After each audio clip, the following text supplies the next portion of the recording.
Bueno, Guillermo, querido, un Gusto. placer, la verdad, este encuentro, antes que nada, entre cordobeses. Así es. La verdad, un placer. Además, no has Gracias. perdido nada, es increíble. Pues, El acento, Claro, ciertamente. pues yo te escucho hablar en inglés, sos un americano hecho y derecho, No, pero la cotonada está ahí, ya está ahí. Y no se pierde nunca. está ahí.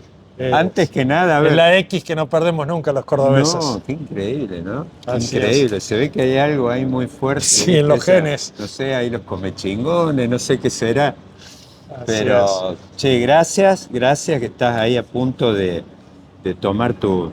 Ahora tenés clase en Columbia, que estás que es escuela de Así es. negocios, ¿no? Estoy en la Escuela de Políticas Públicas. Ah, Escuela de Políticas Sí. Públicas, la... Sí, no me CIPA acuerdo. se llama. La CIPA, sí, Exacto. sí.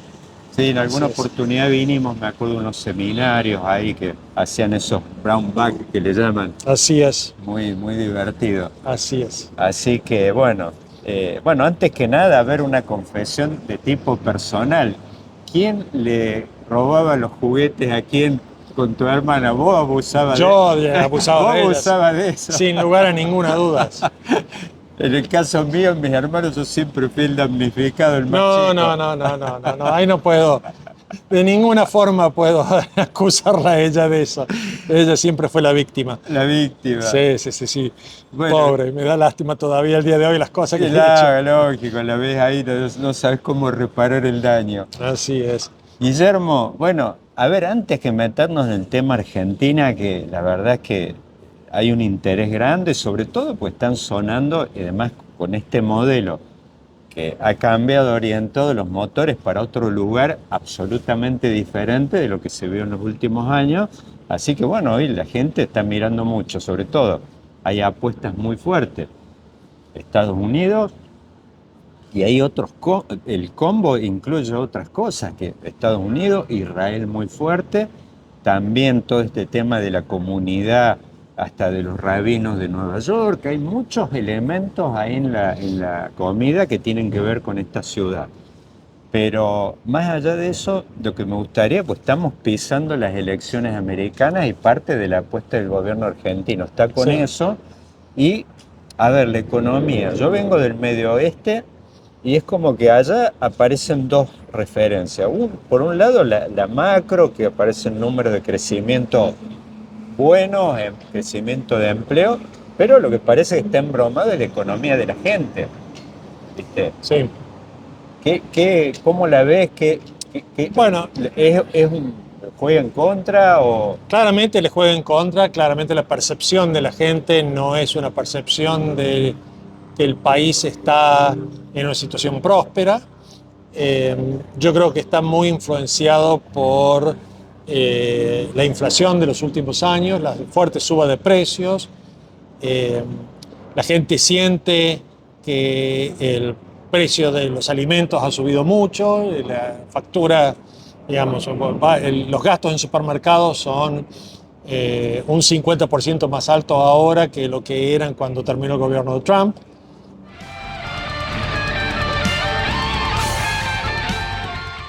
Los gastos, el combustible, la nafta, digamos, acá es muy importante Sí. como parámetro para la gente la nafta, porque manejan largas distancias. La nafta ha aumentado fuertemente, también otro 50% relativo a lo que era hacia el final del gobierno de Trump.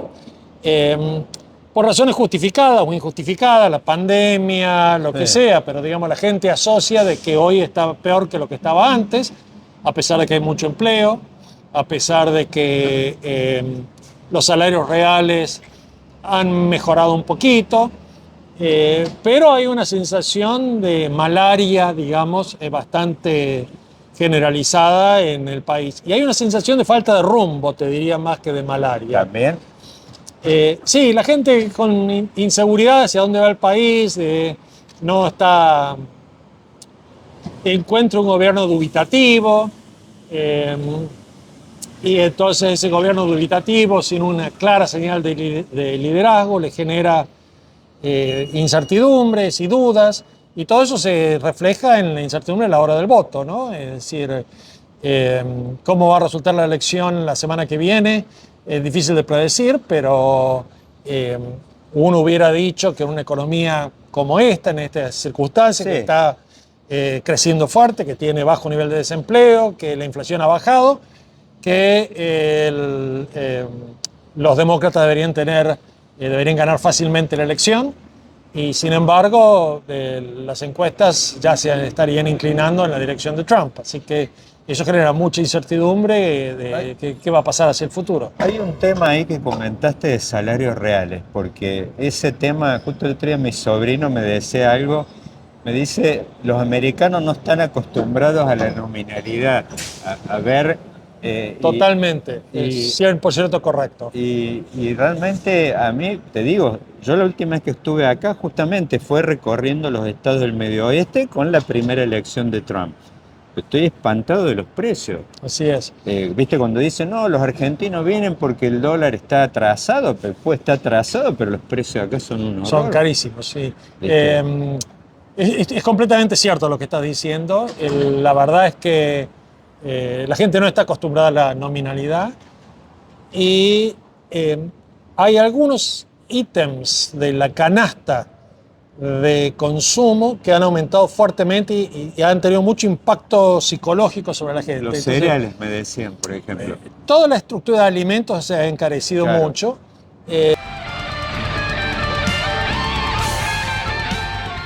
En algunos lugares, en grandes centros urbanos, los alquileres se han encarecido muchísimo.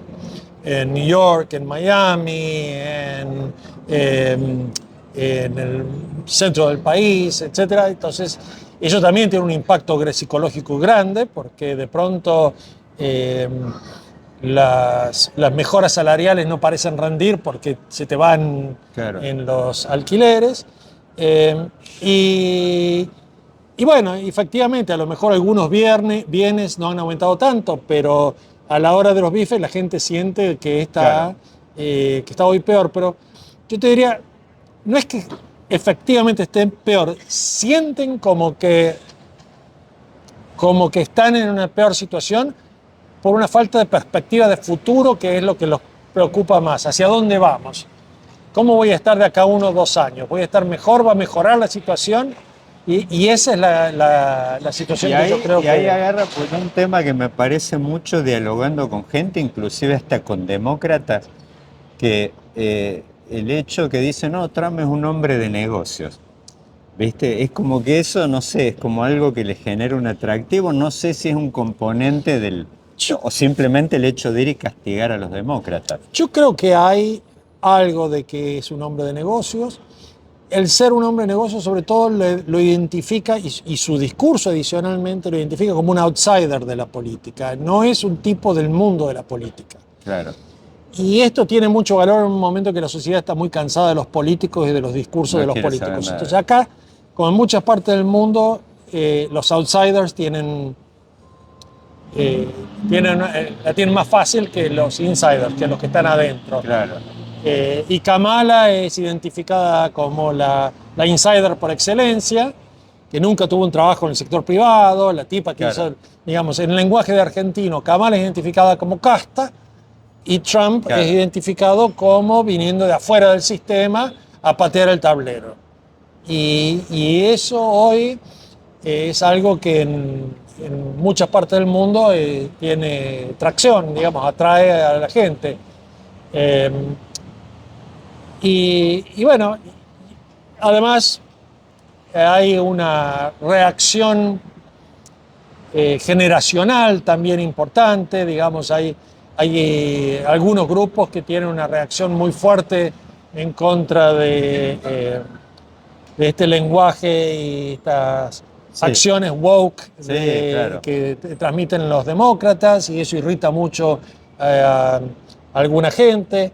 Entonces son todas cosas que van generando un ambiente, la sociedad se ha polarizado. Entonces, sí, inclusive me decían en el Medio Oeste, estuve mucho en Michigan recorriendo, inclusive en Illinois, que era un lugar muy demócrata, bien fidelizado, que en el voto negro, que era algo donde era 9-1 antes, es como que esa, digamos, muralla se ha quebrado, y hoy, por ejemplo, tienen quiebres en el generacional que comentabas vos, el sub-30, Por ahí ya lo miran a Trump sin el peso de la herencia paterna. Así es, sobre todo en el voto en los hombres, en los varones. Claro. Ahí se nota mucho más. En las mujeres se nota, pero no tanto, pero en los varones afroamericanos se nota mucho. Entonces sí, efectivamente, esto que era antes una base muy fuerte del Partido Demócrata se ha debilitado. Lo mismo que el voto latino. Claro. El voto latino que, salvo en algunos distritos muy especiales como la Florida, era un voto tradicionalmente demócrata, es un voto que también se ha debilitado en su apoyo a los demócratas. Entonces, digamos, algunas de las bases de los pilares de apoyo del Partido Demócrata están más débiles en esta elección que en el pasado. No sé si esto se va a sostener, pero en esta elección en particular Sí, claro. se habría debilitado y Trump habría logrado algunos avances en esos Sí, segmentos encima sociales. el agravante es que en realidad Kamala es una suplente, está un candidato que se bajó 4 meses de una elección. Y, Es algo... y percibida además como no solo suplente, sino suplente que le serruchó el piso al otro, Claro, digamos. Entonces, es directamente, decir, claro. como no solo ella, digamos, es ella y el Partido Sí, pues Demócrata dale, que es él percibido no se por la quería sociedad bajar. como...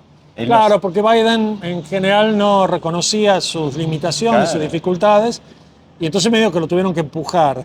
Y, y eso lo percibe la sociedad, digamos, la sociedad no lo toma bien. Entonces, hay como una cosa, hasta comienzos de año, Trump era el golpista. Trump era el que Sí, no había claro. aceptado los resultados electorales Sí, claro. de la elección del 2020.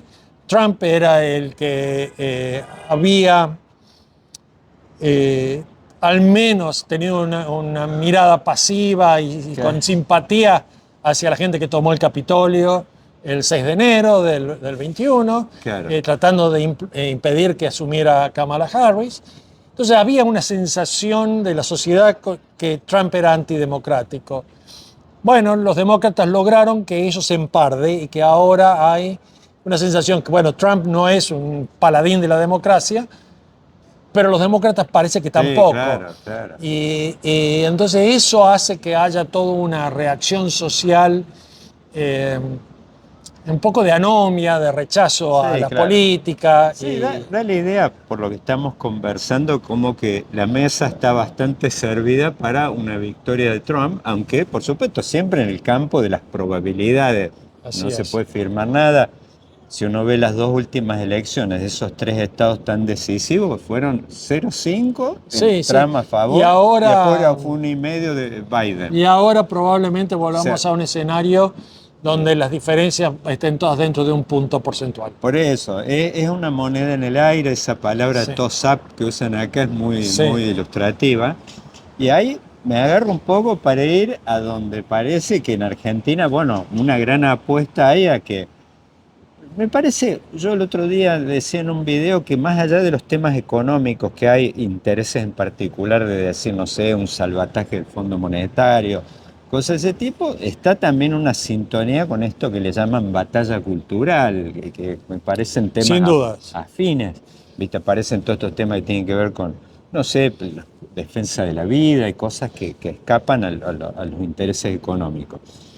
Pero hay una apuesta y una idea y más, bueno, con este programa ahora que está planteado un régimen de grandes inversiones para atraer a alguien que quiere ir a enterrar, no sé, 20.000 palos en Argentina para hacer algo que mira me imagino, 10, 20 años vista. Eh, ¿Qué ves ahí, Guillermo, que podemos esperar respecto a esto? ¿Tiene asidero el tema de que en una de esas, con un cambio ahora de color político, haya un espaldarazo, algo? Yo creo que espaldarazo en esos términos económicos, creo que las diferencias van a ser muy sutiles, muy pequeñas. Ganen los demócratas o ganen los republicanos, la verdad es que la actitud en el Fondo Monetario, en el Tesoro, Claro. eso va a seguir siendo la misma. Es demuestren que hacen las cosas bien y los vamos a apoyar. Los vamos a seguir ayudando en la medida que podamos. pero no esperen mucho, no vamos a darle mucha plata. Creo que eso va a ser más o menos parecido sea quien sea.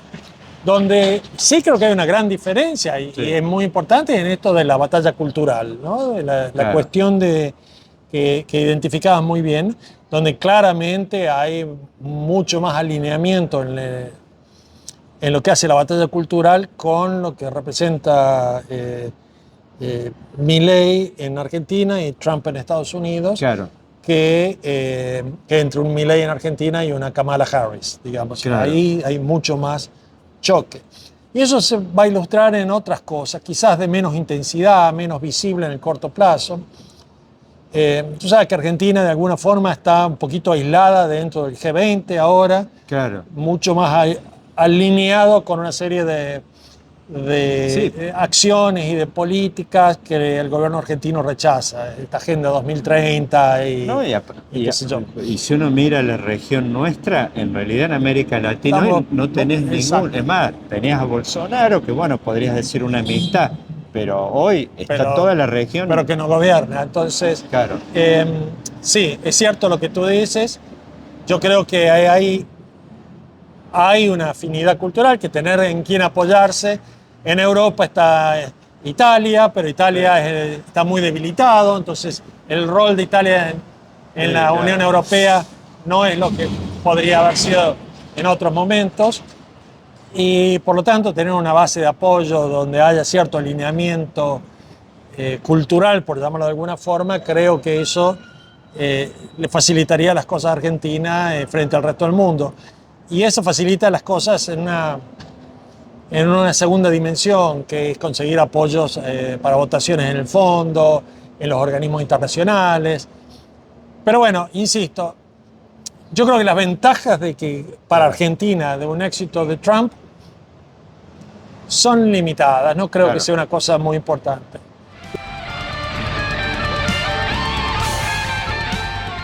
Y después hay otra dimensión que es mucho más difícil de prever, que es Argentina es muy dependiente de la tasa de interés internacional, muy dependiente del estado de los mercados internacionales. Si vamos a un mundo más aislacionista, a un mundo de más alta tasa de interés de largo plazo, o a un mundo donde los mercados no estén tan bien, todas esas cosas la van a afectar a la Argentina. Entonces, probablemente la vayan a afectar más que la ayuda en el Fondo Monetario. Entonces, habrá que ver cuál de los dos, mejor dicho, es difícil prever cuál de los dos candidatos implica un mejor escenario en eso.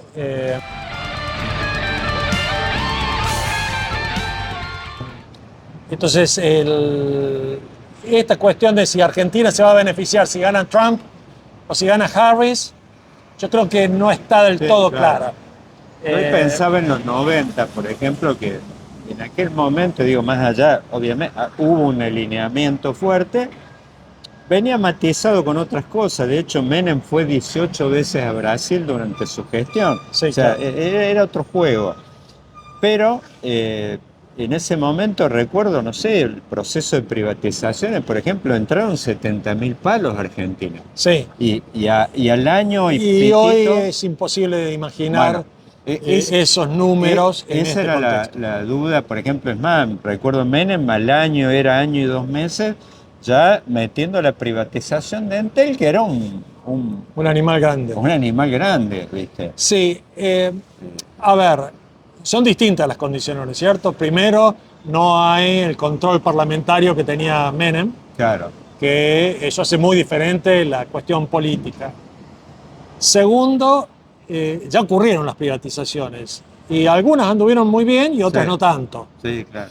Entonces, el hecho de que algunas privatizaciones no fueron tan exitosas les dio frente a la sociedad un nombre más controvertido, por decir lo menos. Claro, sí, quedó como tabú el tema. Entonces, es más difícil venderle a la sociedad hoy las privatizaciones. En los 90 era mucho más fácil porque veníamos de un colapso de tal magnitud del Estado que era mucho más fácil decir, bueno, las privatizaciones, habría una ventana de esperanza. Hoy, cuando salís a decir las privatizaciones frente a un gobierno, un Estado que no funciona, Y la gente dice, bueno, pero no sé si las privatizaciones van a andar muy bien. Entonces, Claro. las expectativas son más reducidas. Eso es más difícil venderlo. Claro. Y por último, te diría, también aprendimos de cómo hacer las privatizaciones. ¿no es Claro. cierto? Entonces, en los 90 hacíamos algunas privatizaciones que atraían mucho dinero Sí, claro. porque les dábamos monopolios a los privados, porque le dábamos rentas a los privados. Sí. Ahora aprendimos que eso no es bueno, en definitiva eso no termina Sí. redundando en favor de la sociedad y entonces el gobierno está pensando en las privatizaciones en generar marcos más competitivos, Claro. más abiertos. Sí, Entonces, ahora eso es tiempo. toma más tiempo, Es tiempo, es claro. más difícil de hacer. Claro. Y hacer un marco regulatorio nuevo, pues, muchas veces requiere aprobación parlamentaria, entonces todo mucho más complicado de hacer. Entonces, me gustaría que el gobierno avance más rápido. Sí, creo que Claro. tiene cómo avanzar más rápido. También creería que tiene cómo avanzar más rápido. Pero me parece que el gobierno, de alguna forma, está intentando hacer las cosas de una forma que no generen los problemas de largo plazo que generaron las privatizaciones de los 90. Y bueno, eso me parece también Y positivo. el mundo de aquel momento con Sí, muy y distinto. sobre todo Estados Muy Unidos. distinto, muy Digo, distinto. pensando vos acá que estás hace muchos Muy años. distinto. Esto es un Estados Unidos que se mira mucho más del ombligo. Claro. Son Estados Unidos que está en una abierta rivalidad con China y tratando de volver a traer las empresas hacia los Estados Unidos. No es un gobierno de Estados Unidos que esté tratando de generar un área libre de comercio en las Américas. Sí, es un gobierno de Estados Unidos más proteccionista, este y el que venga. Claro. Entonces, Sí, por ahí- no hay un dinamismo aperturista, Sí. pro reformas, como el que había en los 90. Entonces el contexto internacional es muy diferente. En los 90 vos tenías todos los organismos multilaterales, el Banco Mundial, el BID, el Fondo, empujando reformas.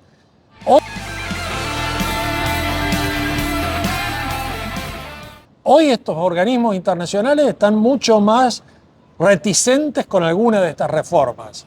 Claro. Entonces te ponen más peros, más, ay, no sé, a Sí, lo no- mejor, tener más cuidado. Sí, los interlocutores Han cambiado. o no están o están en otra. Han cambiado. Entonces es más difícil replicar cosas de los 90, lo cual a lo mejor está bien, pero digo, cuando uno compara esta situación con la de los 90, ha cambiado el ambiente, es más difícil hacer las cosas hoy que en los 90. O sea, si vos, y digo un poco para cerrar esto y Guillermo, Sí, darte sí, las por gracias enormes, este encuentro casual, tenemos St. John's, espectacular la iglesia. Si vos tuvieras una estrategia que vos decís, llegás y realmente, a ver, la verdad es que uno habla de emergencia en la Argentina, es la regla. Hablaba de los 90, Menem, la primera etapa de privatización tuvo mucho que ver con buscar plata de donde pudieras. Y de sacarse grandes clavos de Claro, encima. bueno. Las dos cosas. Vienen muy marcadas por la crisis estos procesos. Entonces, hoy, por ejemplo, si vos estuvieras en la cocina de lo que tenés hoy, ¿a dónde se te ocurriría tocar la puerta? Hay puertas nuevas, en una de esas en aquel momento no estaba China, hoy está. No sé si hay otro. Bueno, creo no que en sé si algunas, sirve para algo sí, también. yo creo que hay algunos lugares donde, si bien te he dicho, cambiado todo y por lo tanto es un poco más difícil, hay algunas dimensiones en las cuales hay lo que los americanos llaman low hanging fruit, digamos, la fruta Sí. baja y fácil de recolectar. Sí, Y, por ejemplo, todo lo que sea, y yo no percibo grandes avances, al contrario, veo contradicciones en el gobierno actual, de regulaciones en el sector eléctrico, por ejemplo. claro. Entonces hoy, por ejemplo, es instalar un generador, una nueva generadora, es sustancialmente más barato que lo que era en los 90. Claro, claro. Claro, claro. Entonces, y fácil de hacer. Y muchas empresas podrían hacer, instalar su propio generador, colgarse a la red de proveer a los que tienen más o menos cerca, Claro. con un generador, con inversiones relativamente bajas. O sea, ahí podrías tener lead victory, digamos, Claro. en ese terreno. Pero no lo tenés porque no tenemos el marco regulatorio. Las empresas están muy reticentes porque no saben muy bien cuál es el marco regulatorio, cuándo les van a aflojar las tarifas, cuándo vamos a ir a una situación más normal, cuánto voy a cubrir de mis costos. Claro. Entonces, hay mucha incertidumbre todavía en el marco regulatorio que si avanzáramos más decididamente a resolver los problemas en el sector eléctrico, en el sector energético en general, te diría, ahí habría la posibilidad de hacer mejoras importantes, rápidas, y que este fuera el último verano con escasez de energía, digamos, por ponerlo en forma simple. Que el próximo verano, digamos, el del 25 al 26, ya no ocurriera. O sea, digo, pero no lo veo. Digo, entonces, aunque no se mencione, la palabra ese gradualismo sigue dando vueltas, flotando en el aire. Claramente, claramente. Y Caputo prioriza la baja de la inflación en vez de la resolución de problemas estructurales. Eso está clarísimo. Claro. Quizás eso es lo lógico por una cuestión política. No le estoy discutiendo la concepción de cómo se ganan las elecciones el año que viene. Lo que estoy diciendo es, si vos querés atraer inversiones, si tu preocupación es cómo voy a generar más crecimiento de mediano plazo, y a mí me parece que hoy hay espacios donde se podrían hacer grandes reformas en el área regulatoria de la energía, está allí. El agua potable, de nuevo, áreas muy fáciles para avanzar, donde hicimos muchos pasos para atrás, podríamos avanzar rápidamente en ese sector. Estamos abriendo los cielos y facilitando el transporte.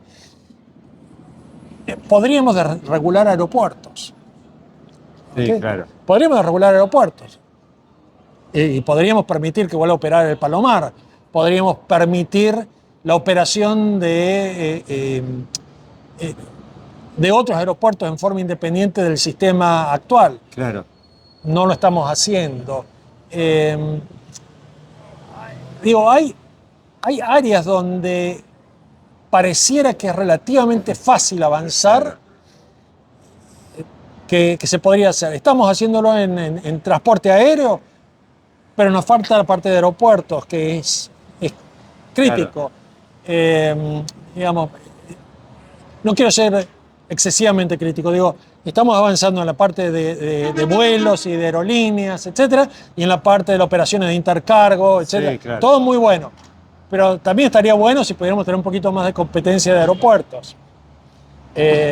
Lo mismo podríamos hacer, como te decía, con temas energéticos.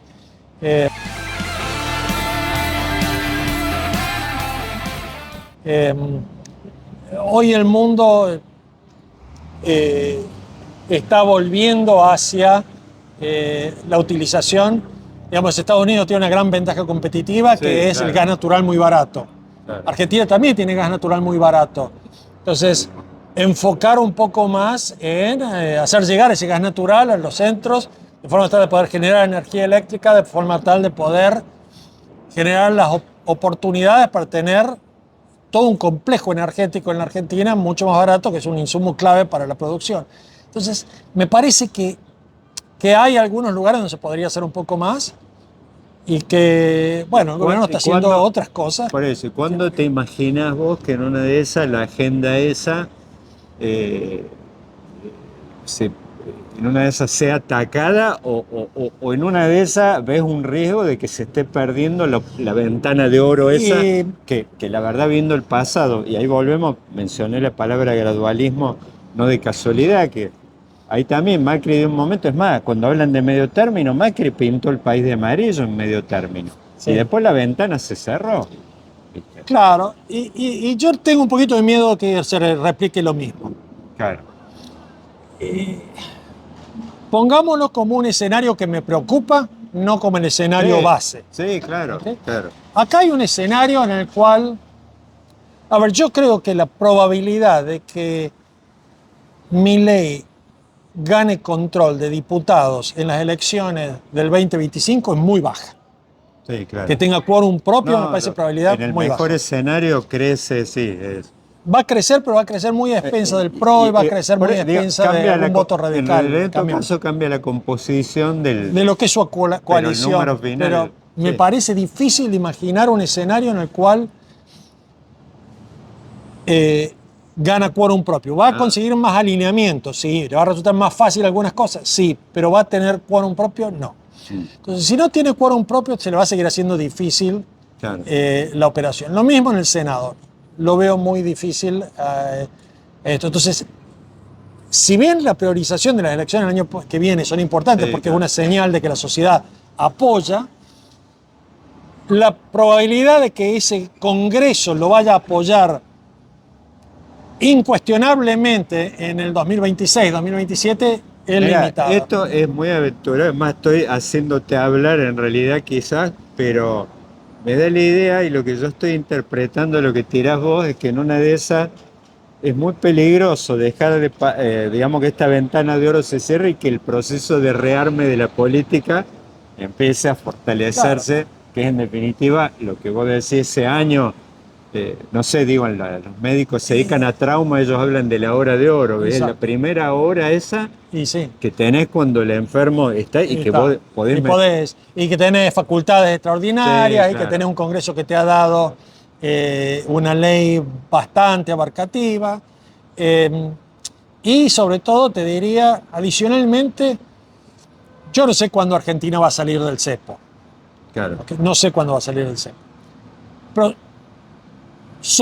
pongámonos en el escenario, que para muchos economistas hoy es un escenario muy probable, de que el gobierno no sale del cepo hasta después de las elecciones del año 25. Entonces va a estar a finales del 2025 saliendo del cepo con los riesgos cambiarios que eso involucra. Claro, con un Congreso que no vas a tener todo el apoyo que vos querrías, que te jugaste para llegar a ese escenario y se te puede desestabilizar la cosa relativamente fácil, igual que se le desestabilizó a Macri, se puede desestabilizar la situación. Insisto, no quiero ser tremendista, no quiero decir este es el escenario malo. No, lo que digo es que... un poco, y lo que hablamos, y volviendo un poco a donde estamos hoy, el mundo agarrado con alfileres y donde yo, entre otras cosas, no puedo visitar ahora a mi amigo profesor de Colombia, porque me dice, mira, juntarse acá es un lío con entrar es muy complicado, las restricciones. Por eso digo, nomás acá veníamos libremente a... Así es, el mundo ha cambiado también. Pero mi punto es, postergar hasta después de las elecciones decisiones cuando no está claro cuál va a ser el escenario que vas a tener después de las elecciones del año que viene, y no sé si es la decisión más sabia del mundo. Entonces yo cargaría mucho más de acciones concretas lo que nos queda del 2024.